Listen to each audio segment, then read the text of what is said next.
Yüreğimin coşan aydınım, baktım sana aydayım bu gece. Ay kimin nurana, güneş yanı gürkana, girdin yaşlar bugün bilecek. Ardulan bu pırtodu, nehrim ine kurtoğu, Onya yaşlan baltına,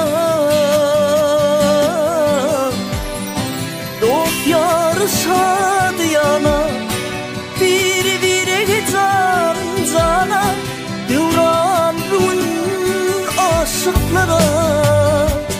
Yoluna güldüre yola çuvaşa çuvana, koy gelsin gözleri göre baksın, saltan seni bile oynasın, bağlanı bilile baş koyu bilmine, şu an yürekler sözleşsin, aşkına mehrine bu seyvi kullesin.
Aşıkları korasın, yar yara bağlasın her demde.